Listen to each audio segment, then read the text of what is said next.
Welcome out to another episode of It's All Been Trucked Before. This time, DS9, Fascination. Fascination. One of my favorite Human League songs, or the Human League. Fascination, here on It's All Been Trucked Before. Speaking of fascinating or fascination, hey, get more of that, more of all that stuff, more of anything involving being fascinating or fascinated. Become a Patreon member, patreon.com/IABD. Get more of our special content. Get the video, see us, see the shenanigans that you can't see when you're listening to the podcast. Get all that. Plus all the bonus content. Also from the mothership. It's all been on Radio Hour. If you're not familiar with them, you can get familiar with them, and then you can start following them. If you're already familiar with them, get even more of it. IABD Radio Hour, patreon.com/IABD. Get it all. And now, get fascinated. This is us talking about fascination on It's All Been Trekked Before. Welcome out to another episode of It's All Been Trekked Before. Your regular hosts are here. This is Steven. And Keith. Jimmy-Jerome, we're here to talk about fascination. Give us your first impressions of fascination. I just keep thinking the song that's occurring to Steven as well. Yeah. You just can't get away from the Human League just immediately. It's like there's no other way. I don't know this song. Once it's in your head, you can't keep feeling fascinated. You know it if you heard it. Yeah. Maybe. I don't know.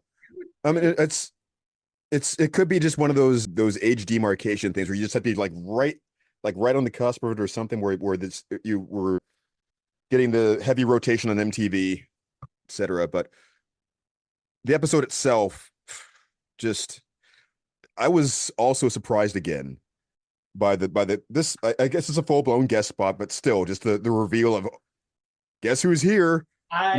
My reaction wasn't quite as positive, I think, as when Riker showed up. But you know, I enjoyed Lwaxana, I think, more generally speaking, but I think I didn't figure out what was going on, even though I should have. It was kind of like it's right there for you. Yeah, I mean, I feel like they've literally done this before, haven't they? With her, haven't they? Yes. Next Gens. My God, I mean, it was just another Naked Now episode. That's what I wrote. Oh, what in the name of the Naked Time is what I wrote. I thought it had fun moments, but I realized it's very well hidden. The weird part is that the most annoying part of the episode to me is the whole Keiko O'Brien thing. Like, that was rough. Yeah. It was. Oh wow. Okay. I remember thinking that it was almost a little bit too realistic at the beginning. Just that kind of push and pull of you have two people trying to please each other and not being able to just. Well, what do you want to do? I got thoughts on Keiko O'Brien. I got thoughts. I felt his frustration. So viscerally, almost sympathize with her because I think both. There's that's the thing. You could really be had with both sides. Yes, you could feel like you've been in both positions before. Damn it. Well, for my first impression, I thought there were a number of really good moments in this episode, but this episode stinks. I do want to talk about real quick who wrote this episode. First of all, it was directed by Avery Brooks. And I think some of the best moments can be given to him because he also has directed some really good Keiko O'Brien moments in the past, some really authentic married couple moments. But tell a story by Ira Stephen Burr and James Crocker, who has 14 writing credits, including this episode. He's got 5 episodes of DS9. In season 2, he has a teleplay by Cardassians, teleplay by Melora. Both good episodes. Tell a story by Paradise and story by Maquis Part 1. And then this is his last DS9 credit. And then he also has one episode of Lois and Clark. But these are his only Star Trek credits. And then the teleplay by, which I know he had some teleplay by story Crocker or James Crocker, but he only did story by in this. Teleplay was by Philip Lazebnik, who has story by credits for Devil's Due in season 4 Next Gen and Darmok in season 5 of Next Gen. These people were Philip and James, I guess, circled around Star Trek. I wouldn't say they're top Star Trek people. But yeah, there were some good moments in the midst of a very overdone framework story. We did not need Lwaxana's freaking thing. And I will say, I appreciate that the B plot of the Keiko Bryan stuff apparently was medically ruled out as having been affected by this, because it shouldn't have been affected by this, and I think that was a fake out to make us think it was affected by this. Although it could have been, because Keiko was on the transport with Lwaxana for a long time. So maybe Keiko was fascinated with somebody else, but we never saw it. So I'm choosing to believe they were completely separate. To go back to something you said, Keith, I do have the note here. Keiko Bryan getting way too relatable. Yeah. This checks out. Oh. Yeah.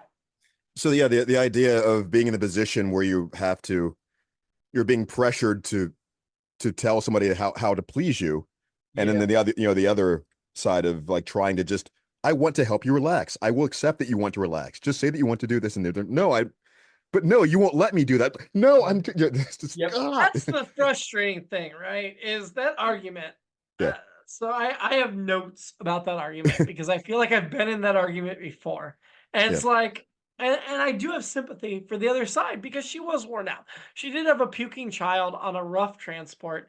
And so, of course, she's going to be a little thrown and not ready to have this conversation. And, of course, she's not going to be ready for sex and sexy times like Miles is trying to get her to. Even though I also get his of like, it's been months. Of course, we're ready for sexy times. Or ready for a public festival. That, too, because I'm a social person. I'd want to have sexy times, then go to the public festival, then have more sexy times. Festival on TNG too? No, but we've had it on DS9 before. On DS9. Okay. Yeah. In fact, it's always around the like 9th to 11th episode of the season until season 6. Surprisingly. So DS9 is generally consistent about what time of year this festival is. Nice. Except once late in the late of the series, they make the Gratitude Festival another time. It made me think of two things this time. I think when things started getting crazy, it made me think of the Red Hour from Return of the Archons, as well as other TOS shows. So while we're on the Keiko Bryan, so I had, besides the relatable note, so relatable. I thought, oh my God, that conversation made me so uncomfortable. I swear I've had that argument before. And it's like, while I do get her perspective, I do. Like, she's tired. She's had to deal with the kid. She's had the kid for months without her husband.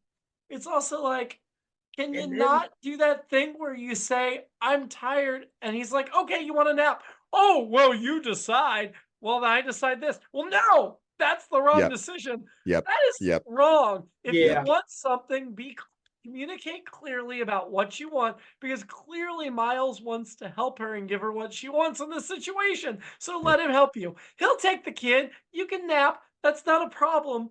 Don't mess around with him.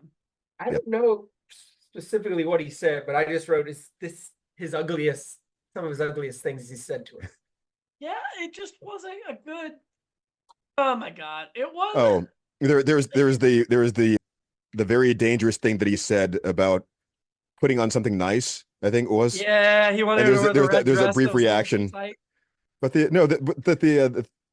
her initial reaction to that was, that, are you implying that what I have on right now isn't nice? That kind of, she didn't say it, but it was just that quick little.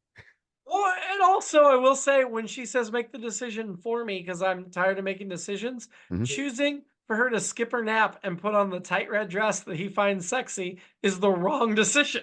So again, fault on both sides. Fault on both sides. Anyway, let's jump to the beginning of the episode. The beginning of the episode. Marta has dumped Jake because she's leaving to go to the Science Academy. We don't get to see Marta again. It was just that one-off appearance. A little bit regretful we don't get to see her after we had so much like build up, and then she does one guest spot. But I was surprised in the prior episode that they were rolling with it, and the Cisco actually brought it up to Thomas Riker, or Will, as we had thought at the time, that his son was dating a Dabo girl. Yeah, I remember that.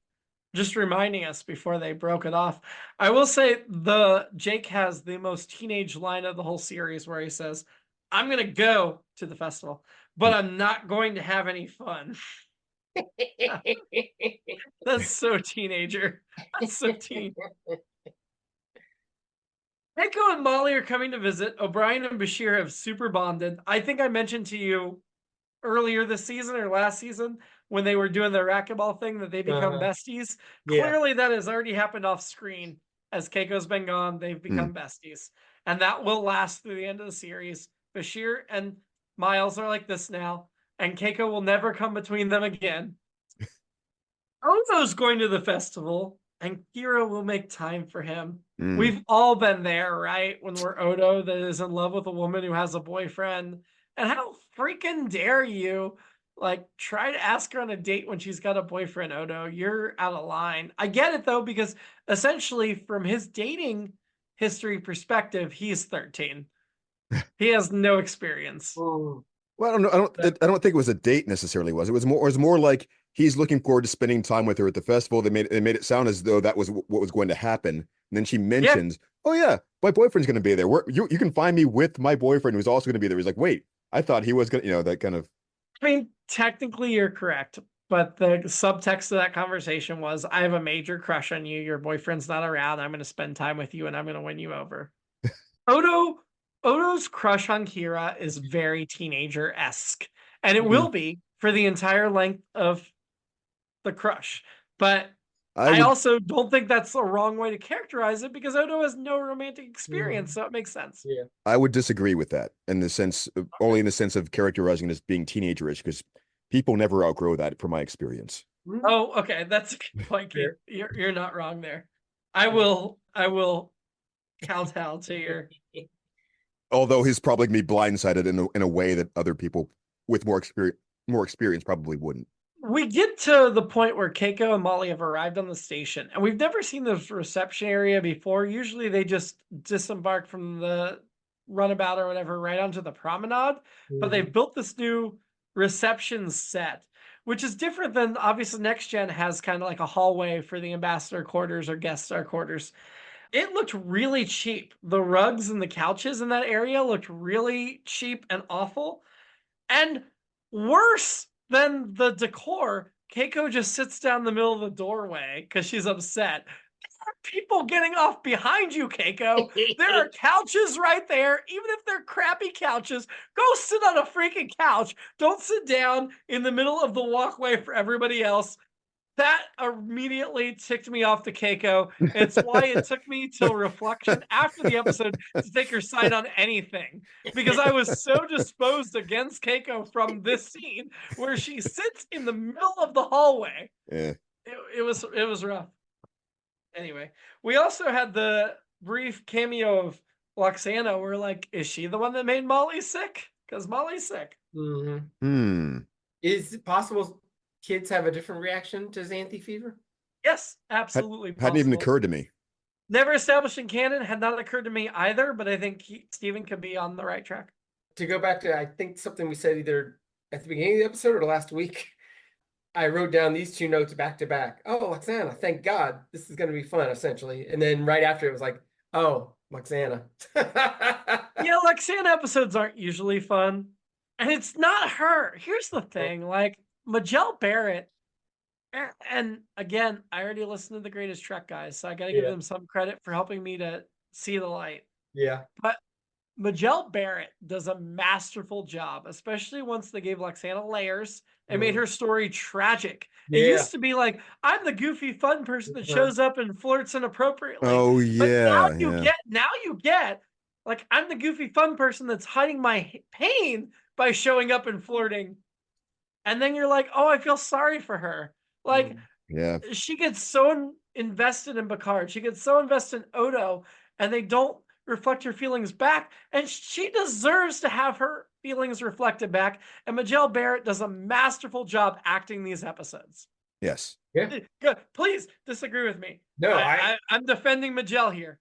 I think I enjoy her stuff more than her stuff. Although I know sucks, most of the but episodes it's not the actress's fault. Yeah. It's not the actress's fault. She's doing the best she can with the material they gave her. I agree with you 100%. I realized that the things that I disliked about this episode, on further reflection, are the ways they reflect reality a little bit too well. Or they're more like triggering some things that I would have experienced. It's like, this is making me feel uncomfortable in that way. And being around Majels before, or not Majel, Lwaxanas in real life too is uncomfortable sometimes, getting that type of unwanted attention from someone who is they're likable and so forth, but there's just, it's entirely the wrong approach for an Odo character to have somebody Yeah. just like on him like that. It's just, I'll call back in Zadi 2 Triangle. Odo's in that. I think the catalyst that puts him in that hasn't been explored on DS9 yet, so I'll withhold for saying why he's in that, but he's in that. I love their relationship. I think Magel's doing a masterful job. I wish the writers handled Lwaxana better. She deserves better. I think that episode where we delved into her dead daughter was the best they've written for her. And I think Majel could handle material on that level if they just give it to her. I feel like and maybe she gets better episodes than her daughter and for Beverly, Troy for sure. gets crappy episodes too. Because I feel like as I recollect on TNG episodes, and I guess DS9 too, but like the one with David Ogden Steers, that was a good episode. Yes. That she was in it, but it felt like she was still only half the story. But if they'd focus more, if we'd have more of that. I can't But you remember. found the guy that wanted her attentions. Yeah. So why couldn't we let her be happy with that? Yeah. And I am willing to say that Ian Andrew Troy, her husband, that was Deanna's father, probably wanted the attentions too. So let her be happy in those relationships. Quit doing this to her. Yeah. It's frustrating, but I don't think Lwaxana shows up in Voyager ever, as far as I know. I was trying to double check that on Memory Alpha. She has no Voyager notes on Memory Alpha, but this is not her last DS9 appearance, so we're not done with Lwaxana. And we're not done with her relationship with Odo, clearly. I like that she wants to delve in Odo's pain. Apparently, again, I learned this from listening to The Greatest Gen, there were some deleted lines from this episode where she would say she was hanging out with Admiral Nechayev, and Admiral Nechayev told her about Odo finding out about his people are the changelings, which would have been a really nice little characterization. It would have been nice to give that depth. Yeah. It's like a line or two. Why can't you put that in? You freaking, there are places you could cut in this episode. Keep that. But I think her instincts were good of, I'm going to be here. I'm the ambassador assigned to the festival. While I'm here, this person I care about is going through something. Let me help them.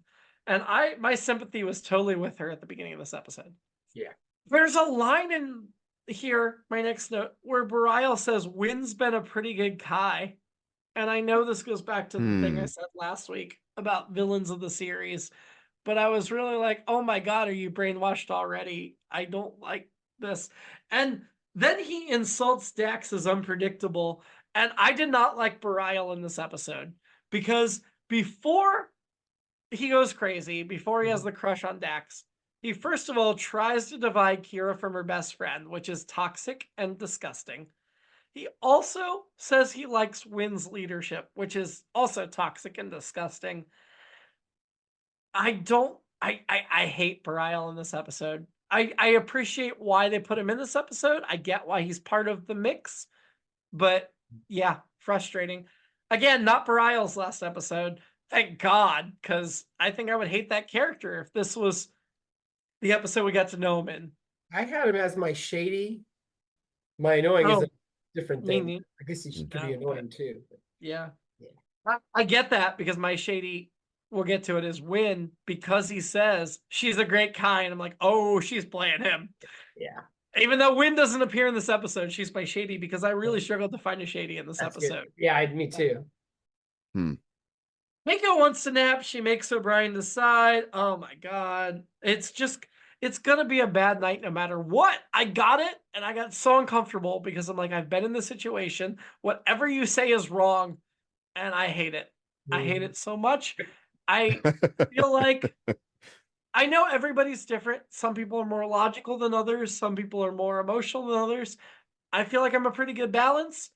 But I did not see the logical way to get out of this when Keiko comes at it this way. And it made me super uncomfortable because I'm like, there is a logical discussion to be had here to get you out of this, and you're not going to have it. You're not going to have it. It's over. It's done. I'll tell you the logical discussion. Just be done with this relationship. That's a logical discussion. I mean, and we all want everyone to stay together, but I am not these guys.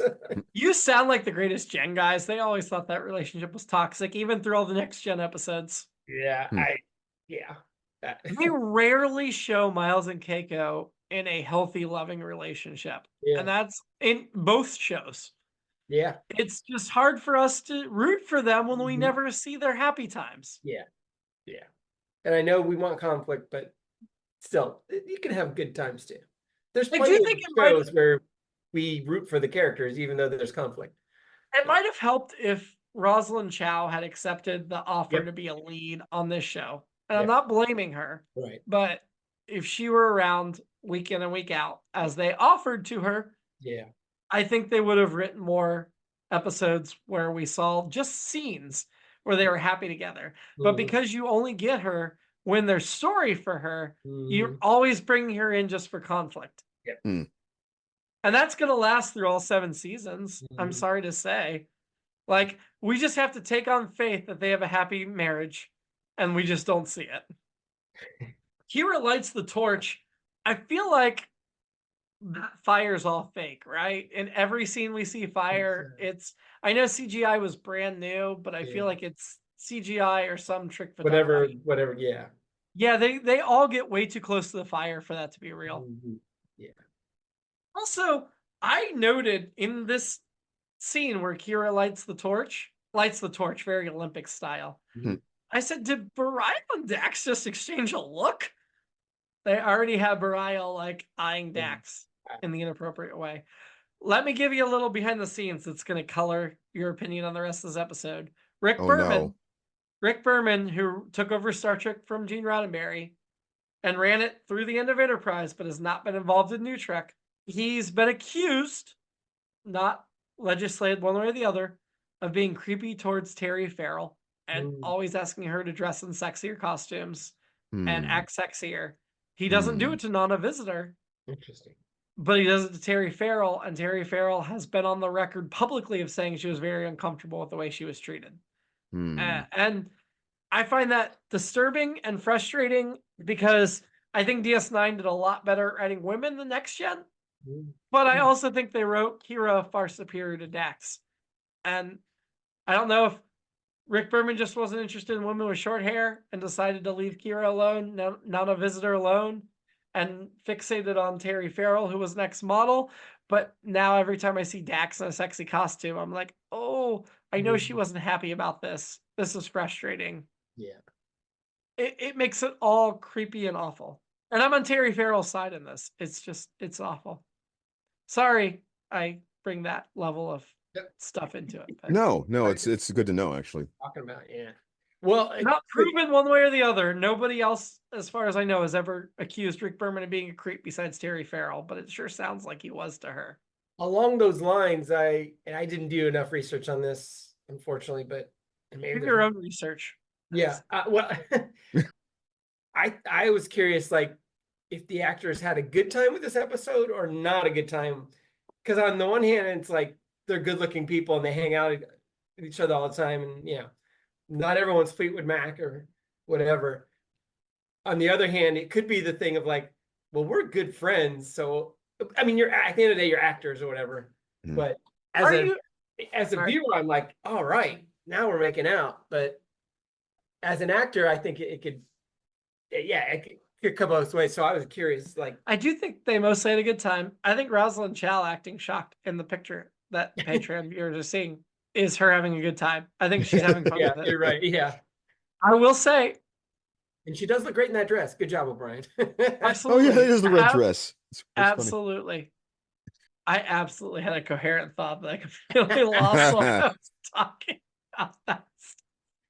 I'm sorry. Just from my acting experience, and this is probably just with the Patrons, but I got it. Times where it's like, oh yeah, this is going to be a lot of, making out with a pretty girl, whatever, pretty actress. Oh, this will be fun. Although you're respectful and you're doing your thing, but it's still like, okay, well, this isn't a bad job. But then there are some times where it's like, I guess the closest thing would be like, oh, we're brother and sister, or brother and sister kind of relationship, friend kind of relationship. Are you? Well, you mean in real life? Yeah. Right? Yeah. Are you talking about specifically Nana Visitor and Alexander Sitting making out as Kira and Bashir? Yeah, and I thought they did. I mean, Because it was believable. I did some Googling Okay. because they were a couple in real life. Okay. And from what I found, it looks like 1995, which this would have still been 1994 when they finally got together. So maybe shortly after this episode they got together. They ended up getting married and they had a baby in real life, which will be written into the show, but not as Kira and Bashir's baby. You'll see. Okay. It's good. There's a great line where Kira's pregnant and she tells Bashir, "You did this to me," but it wasn't Bashir's baby, so it like has the meta levels of reference. Are they the only two that actually make out in the episode? Is it everyone else just trying to put the moves on people?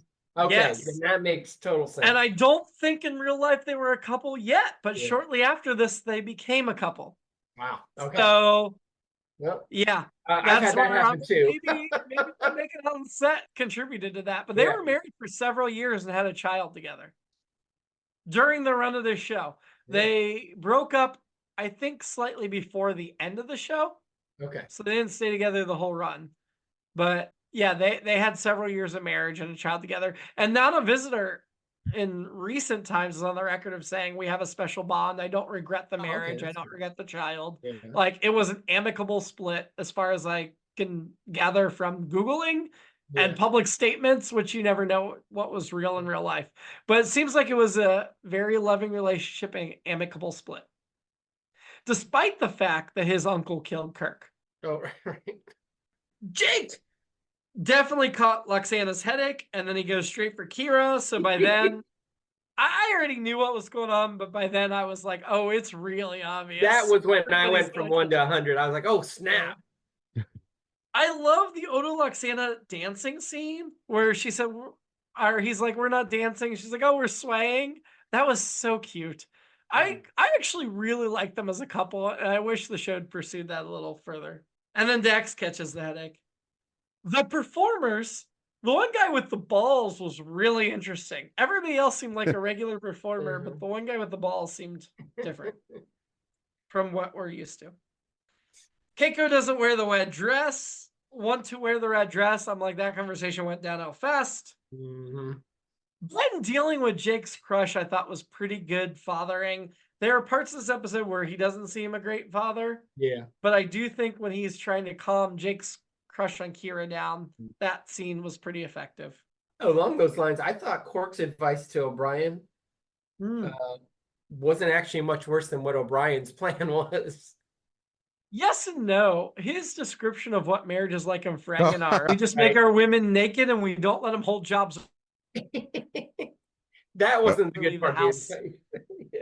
That made him freeze. I mean, there we go. I think I've mentioned this before. We're going to get into Ferenginar and what relationships are like on that planet. We're going to see some of that. We're going to see Quark and Rom's mother developed as a character. It's cringy, but Quark got a new they all got new costumes for this episode, but Quark's bumped on me because everybody else it's so different and Quark's is more similar. I liked Quark's costume with all his Bajoran earrings. It made him look more feminine in a good way. I don't know why something you said there just made me think. We talk naked now, and of course I talk all the time about the Red Kryptonite episodes. Yes, and to me, that's one of the things that holds this episode back. Is none of these shenanigans, other than maybe the Jake Sisko father-son thing, none of it really, and I guess maybe Odo and Lwaxana, but all the other shenanigans don't really advance the relationships. There's no big change or whatever. And Keiko, Brian stay together. So that's not positive development. It's not even development. They stay together. Because you're rooting for the divorce. Yeah, I am. Sorry, everybody. Spoiler, it's not going to happen. They end this show still happily married. I'm sorry. I say spoiler. I say spoiler, but I don't think it's a spoiler. I think that's pretty obvious with the way the writers are going that they're not going to split them up. Anyway, Dax is into Ben Sisko. I think Avery Brooks, and this is the creep part of the podcast. I'll be Steven for this week. Avery Brooks Avery Brooks acting like he's known to Terry Farrell is deserving of an Emmy, because how do you not act like you're going to Terry Farrell? I agree with you, because he made me feel his being uncomfortable, even though at the same time I'm like, I don't understand what you're doing. I don't understand what your character is doing, but you found a place to. I mean, I understand. Yeah, I understand his character being uncomfortable, and him. Yeah, Well, But also, I can tell you from experience, it is possible. yeah, If for sure. it, Oh, no, if absolutely. no, if the actor is, for example, involved with another relationship in real life, Yeah, sure. that Sure. is really Yeah, uncomfortable. yeah, that is an easy way to drive it. That's a good point. yeah. Oh, and it was just the fact that they've spent 2.5 seasons setting up that they're just old friends and Sisko's uninterested. They very briefly flirted in the early first season of Ben Sisko possibly being attracted to Jadzia Dax. Yeah. I'm really glad they didn't go there, which informs why here that he doesn't go for it. And I get it. Totally believable for the Sisko character. I'm just saying, from an Avery Brooks level, if Terry Farrell's hanging all over you, it's got to be difficult to pretend you're not interested. And vice versa. If you're Terry Farrell and Avery Brooks is hanging all over you, also got to be difficult, just to be fair, gender-wise. Yeah. Brian resigns from, he wrote a resignation letter to Sisko. He's going to go be with Keiko. At that point, I was like, is he under the spell? I don't think he's under the spell, but is he under the spell? That's what I Because thought too. O'Brien doesn't just resign. But Bashir cleared both O'Briens at the end, that they were not under the spell. The second thing that I was super annoyed with Keiko, besides the like, you decide, oh, I don't like your decision moment, was that O'Brien's like talking through the door and saying, I'm giving up my job to be with you. And she's like, I need to think about this. And I'm like, seriously? You've been married for how many years? You have a daughter.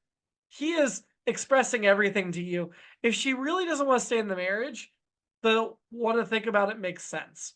But the fact that they stay in the marriage after this for the rest of the series makes that feel really extraneous and just messing with him to draw it out. To like, I'm going to make him pay by pretending I'm not sure if I'm interested in you resigning your job for me. And maybe again, I think we mentioned this. Keiko was on the transport with Lwaxana. Maybe she's now infatuated with someone else, and they just didn't write that or show that in the show. If they'd shown that, that would make these scenes make sense. But it doesn't make sense the way they are. She does wear the red dress to the party, which, woo, as soon as she puts on the red dress, you know the O'Briens are okay. Pork going after Keiko was hilarious. Bareil slugging Sisko was funny. There was a lot of humor in that dinner party scene. I kind of wish the dinner party had been more extended and more part of play it up for the humor. Don't just make it what it was. Sisko finally figures it all out when he sees somebody get a headache directly from Lwaxana. I do like that the disease is for older Beta Zeds, and we're not allowed to call Lwaxana older, or as Bashir says, mature. I liked that a lot. Even though it's like, embrace your maturity, embrace your age, don't hide it. They mentioned that these are only real latent attractions. I absolutely understand how Jake is attracted to Kira, how Jadzia is attracted to Sisko. I think I mentioned before, if the reverse were true, I get that too. I get Quark being attracted to Keiko, but do we get, and I get Bareil being attracted to Dax, but I feel like that adds a level of creepiness to the thing where, again, he's talking about, why are you always hanging out with Dax? She's not my type. Why are you around her? Again, I think that the fact that you're saying there is latent attractiveness underlining all of this makes Bareil even more creepy. Bareil's in, I don't remember how many episodes of DS9, like 10. This is the only one I dislike him in, as far as I know. But I do not like Bareil in this episode. The whole episode, I'm like, Kira is better than this. She deserves better. Yeah, I guess for me, there's always at some point I feel like he's gonna do something shady like this to her, but this is as shady as it gets. I'm sorry, I don't want to spoil what his plot is going forward, but Right. this is as shady as it gets. Yeah. He is, every other time we see him, he's genuinely in love with her. It's a good relationship. Many people actually hooked up. I mean, Bashir says, like Kira said to meet her in her quarters later. They definitely had sex before it wore off. Kira and Bashir definitely hooked up. Isn't Did that anybody where, else like, hook up? isn't she all her hair looks?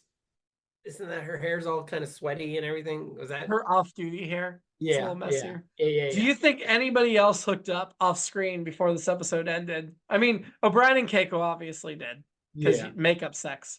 yeah. I don't- think Kira and Bashir definitely slept together Yeah. before the spell wore off. Yeah.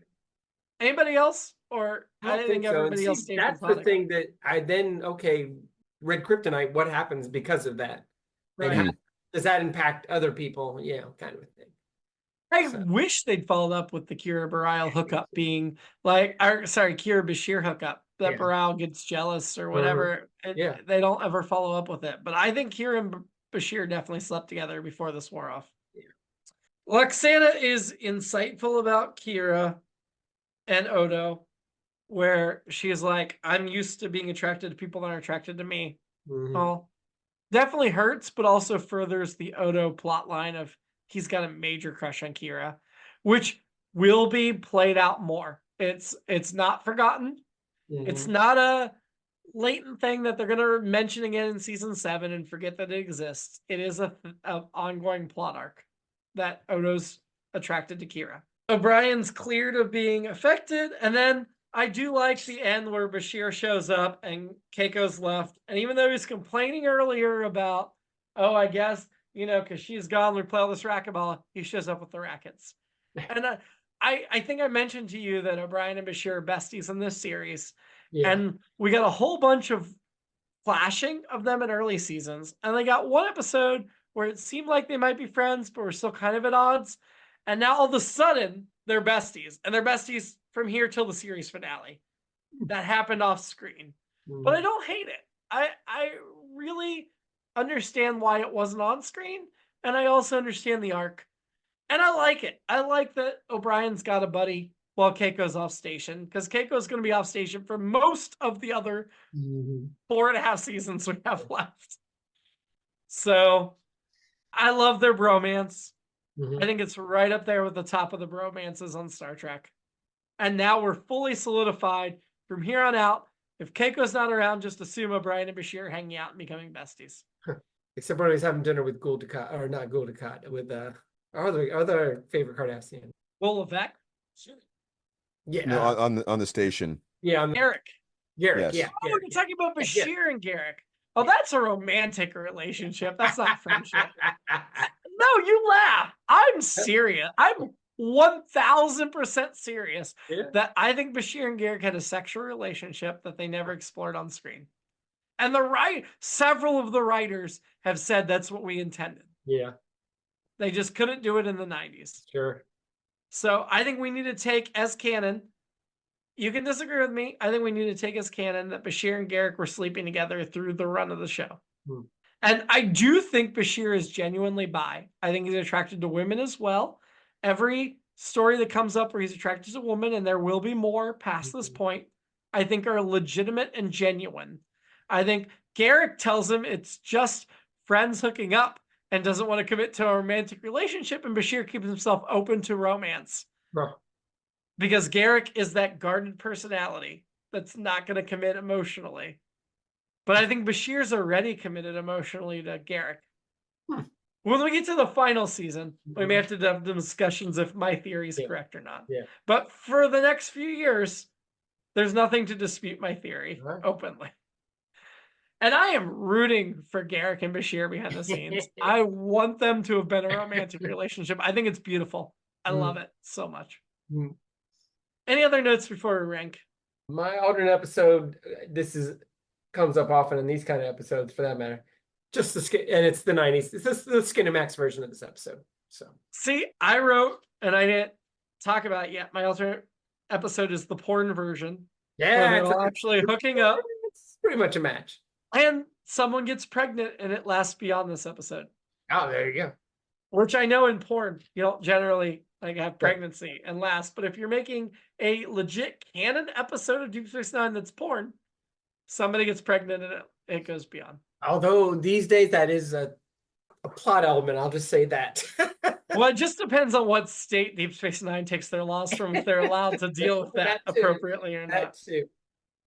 Oh God. Yeah. Who is your shady character though? I'm sticking with Barile? yeah.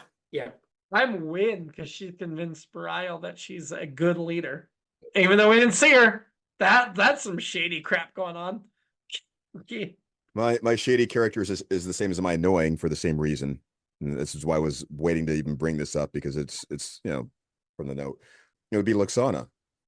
Because there was those scenes where this is she sees this happening in front of her and just goes, huh? I don't know what's going on. She's in denial. Like, I choose to believe she doesn't really know that it's her. Just either way, still, that's just for both for both reasons, for that, or for both. Well, this is the 90s. All we're missing with her is did I do that?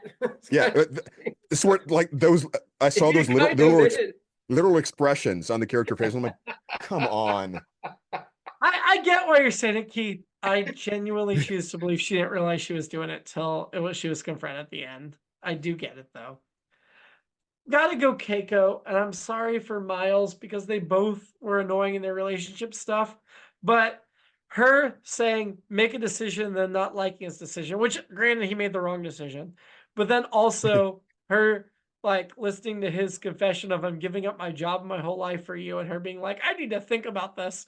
I'm sorry. She was not a good and loving spouse in this episode. I'm not going to say anything. I had that experience in real life. Oh, no. That was the other thing that was really annoying. My annoying is for the second straight week, a non-person, it's future music. I feel like in Star Trek, especially, but a lot of other shows, all futuristic music it's variation on the inner light, he learned the flute. It's always these kind of weird fluty things. It's like, why in the future are we going to sound like a Renaissance band? Why we're kind of funky? At least Star Trek still used an orchestra long after the other television shows gave it up, and they still do. New Trek still uses an orchestra. Yeah, that's true too. Yeah, I think the point is why wouldn't there just be like hip hop or something? Why don't we just play Ruth's theme every time two characters fall in love? Why don't we still get Ruth's theme? Yeah. No, that's background music, but I mean, like, people at a party should be listening to like party music from. Yeah, like George Clinton started from 2400, not from now. If they started playing like it's getting hot in here, that's realistic, actually. But in the 24th century, yes, I think so, actually. But I think that will live on. Really, how many parties have you been to where they play 16th century music? It's hot in here. Because we're talking 400 years in the future, almost. At this point, like 360. Yeah. Well, I mean, no, what music do you know from the 1650s that they play at your parties? That's a Futurama gag. Is what we hear in these episodes is from the 16th century. Yes. And that doesn't make sense to me. Why would they skip over all the things that happen between that and stay with something that doesn't really fit at a party? Why are Data and Beverly or Picard, whoever, why are they performing in a 4-piece orchestral group instead of a funk outfit or a cover band? I guess you know what? The Orville did do that. Oh, they did karaoke. They did. They did. Karaoke. Orville did better. And New Trek does a little bit better, despite saying Elon Musk was a genius on the level of Einstein and Edison. I guess Discovery did have an episode with a party where they did have dance music. I will say that. They did, but I still want them to go back and delete the Elon Musk reference from a previous episode. I do. The only time in almost 60 years of Star Trek I want them to go back and edit an old episode, they need to remove the Elon Musk reference. Maybe it was really premature. Who are we having a drink with? Lwaxana, because I want to see what happens when I get the fever. I'm gonna be Steven this week and choose Jadzia, because if she's into me, there you go. Yeah, I'm going for it. That's tough. Even though actually. I'm very disgusted by the way the production treated her. I guess maybe I'd have a drink with Lwaxana, but I'd bring somebody that I'm really into. Although I don't know, then that gets into a tricky consent kind of No, thing. you don't want to hurt Lwaxana by acting like you're interested and then not being interested. Just be there. Could you get a headache while I'm here? I mean, I would choose Majel. I wouldn't choose Yeah, Lwaxana, but yeah. I would legitimately choose Majel because I think she was. In fact, I'm going to change mine. Not Jadzia. I'm choosing Majel. That's less creepy, more legitimate. I thought she did a masterful job. I choose Majel. Keith. Well, I will choose Jadzia now that she's been rejected. Oh, poor Jadzia. Terry Farrell. She was awesome in this show. Yeah. Ranking the episode, I'm starting at the bottom. The bottom right now is Meridian. Oh God, this one was better. Yeah, it was. Yeah. Okay. Above that is The Abandoned. This one was worse. Yeah, that's true. Yeah. That one has the Dabo woman, Jake is dating. Yeah, that was the Marta episode. I'm sorry for Marta. She was just a bad episode. Okay. So this is second from the bottom. Next week, we're staying with DS9 for 2 more weeks before we premiere Voyager. Past Tense Part 1, which we will be recording in September 2024, which is when it takes place, although it will be a few weeks after it taking place because of some scheduling conflicts with our podcast. We were going to hit it right on. We got a few weeks late. Still, Past Tense Part 1, Sisko, Bashir, and Dax are accidentally sent to San Francisco in the 21st century due to a transporter malfunction and must figure out how to get back to without changing the timeline. Oh, I hope there's no Mark Twain. Well, there's no. You're amazing. You're popping on the Greatest Gen guys because they were asking. The one guy said, "Is there Mark Twain?" The other guy said, "No, I've seen it. There's not." But it is set last weekend, so Okay. know that as we watch it for 2 weeks from now, that it was set a couple weeks ago. Until then, live long. And keep it in your pants and prosper. Oh, It's All Been Done presents Who's got the time?